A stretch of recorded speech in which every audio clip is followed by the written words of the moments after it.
I'm looking to go for 14 days, a little bit shorter than the average 20 to 25. So I'll be hiking depending on how tough the day is, 18 to 20, maybe a little bit less mileage per day. So I'm excited. So let's start with the Bear Vault. So if you're hiking in Yosemite, I know definitely Yosemite and some of the other national parks, they do require a bear canister. So I ended up going with the BV, so the Bear Vault 500. It's a screw off and then it kind of snaps on so the bears can't get the food. Nothing's really getting in here once this is on tight. So this will hold about 7 to 8 days worth of food, hopefully, for me. The shoes that I'm going to be bringing on this trip are the LA Sportiva Gore-Tex boot. So I was going for something that was really lightweight. I was going between either a trail running shoe or a really light boot, but something different than I had worn before, which were definitely more heavy, sort of like a construction boot when I would go hiking. It would just give me bad blisters, and for the mileage that I'm going to be covering, I wanted something definitely a lot lighter.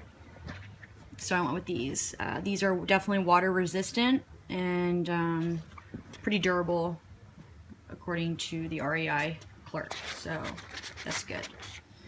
Next we got a sleeping pad. I'm using the Thermarest Neo Air. It's about 1 inch when blown up. It's a manual blow up. Really easy, blows up really quickly and pretty comfortable. Also lightweight, one of the lightest on the market, so something I would recommend. This is a flip belt, and this was actually what I used for a marathon that I ran. It's really handy. I can put snacks in here. I can put my iPod, shuffle, but they have pockets on the front and the back, and this just sits on your hips, doesn't ride up, but really handy so that you don't have to go rummaging in your backpack in the middle of your hike. This is just a buff that I'm going to wear around my neck to protect me from the sun, so I can use this as a bandana, kind of like a neck warmer. It serves as just about everything.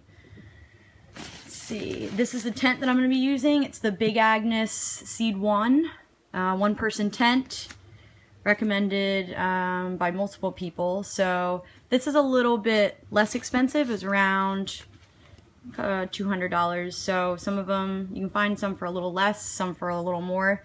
But this was recommended by multiple people, so I decided to go with this.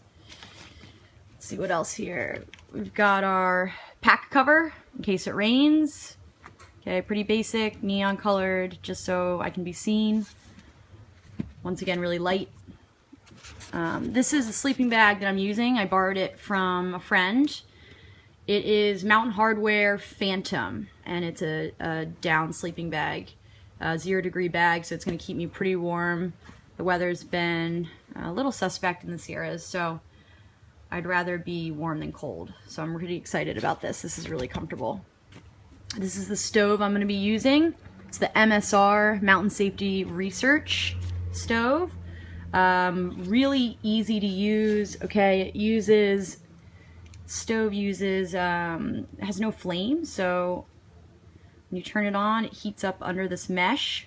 Heats up to a boil in about 1 to 2 minutes, so super quick, really easy to use. What's really special about this is this band around here protects the heat from the wind, so it's never going to blow out. The Jetboil, they all use flames, so that's something you have to kind of think about, is if you're in a windy area, making sure that that flame is covered so that it won't go out. If you're using the MSR, you're not going to have that issue. Okay, as you can see, if you look inside, there's measurements on there, which makes it easy. I can use it as a cup. This bottom part comes off, this plastic area, and I can use that to either eat out of or put snacks in, because it also doubles as a cover. Okay, I'm using 1 fuel canister for my trip, MSR ISO Pro. Once again, pretty handy and easy to use.